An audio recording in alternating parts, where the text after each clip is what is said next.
stand on this issue? Is it possible to adapt to this transformation with religions of today, or are we forming or should we form a new kind of religion based on science and technology and these new rules? What do you think? Looking at the religion and its effects right now on society and issues.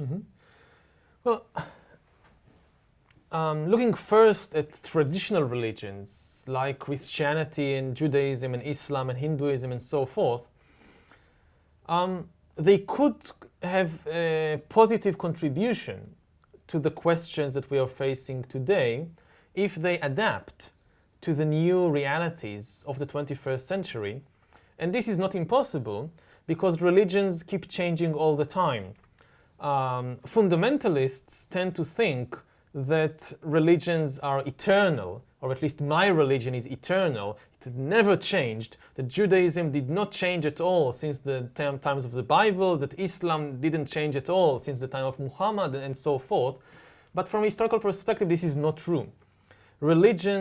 All religions change constantly. This is how they survive. This is how they adapt. The Judaism of today is a completely different religion than the Judaism of biblical time. And the same is true of Islam and Christianity and the other religions. Religions are really made by humans, not by gods, not in heaven. And you can say that, people are looking for what is the true essence of Islam, what is the true essence of Christianity. And the answer is that Christianity has no true essence. Christianity is whatever Christians make of it. And Judaism is whatever Jews make of it. And they have made of it very different things in different times and places. So if you adapt Christianity to dealing with the questions and the technologies of the 21st century, it can still be very relevant. The other option, or the other possibility, especially if traditional religions don't adapt, is that we will see the emergence of new religions. You can call them techno-religions, religions based on technology, and not based on a belief in God or in a holy book. And from that perspective, you can say that the most interesting place in the world for religions today is not the Middle East, but it's Silicon Valley, where Google and Facebook and Amazon are creating not just new gadgets, they are really creating new religions, in the sense that they make all the traditional promises that religions make, will bring you happiness, will bring peace, will even create paradise and you live forever in paradise, but here on earth with the help of technology, and not after you die with the help of supernatural beings. And actually this is not the first techno-religion in history. You can say that the first techno-religion in history was socialism, that arose in the 19th century as a result of the Industrial Revolution.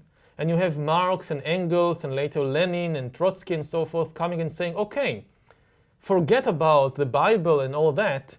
We will create paradise on earth with the help of the industrial technology, with the help of the trains and the radio and electricity and so forth. And you think that information technology is the next the wave offer of today? Exactly. And let's say the prophets of them have real superpowers comparing with the prophets of those divine religions, because they can spread their ideas to billions in a second. In a second, yeah. And whatever they want, it happens. If religion doesn't accept these new rules, what's going to happen? It will become less and less relevant. We tend to think that religions are extremely powerful in the world today, but they are far less powerful than they were 300 or 1,000 years ago. Most of the traditional fields that religions dominated in the past, they have lost them to science, to technology, to new institutions. 1,000 years ago, if you were sick, you did not go, you went to a priest to pray for you. If you wanted rain, you went to a priest to pray to God. If there was some economic crisis, you went to the priest, to the mullah, to the rabbi to see what can be done. Religion made decisions on all these issues. Today we don't go to the religious people, to the clerics, to the priests. If you're sick, you go to the doctor. You believe in antibiotics. Only if all medical help fails, then you call the priest. And similarly, if you look at economics, you go to the new priests are the economics professors. You don't go to the Pope to decide what will be the economic policy of your country. So traditional religions today are much, much weaker than they were in previous ages. They still have influence, but if they don't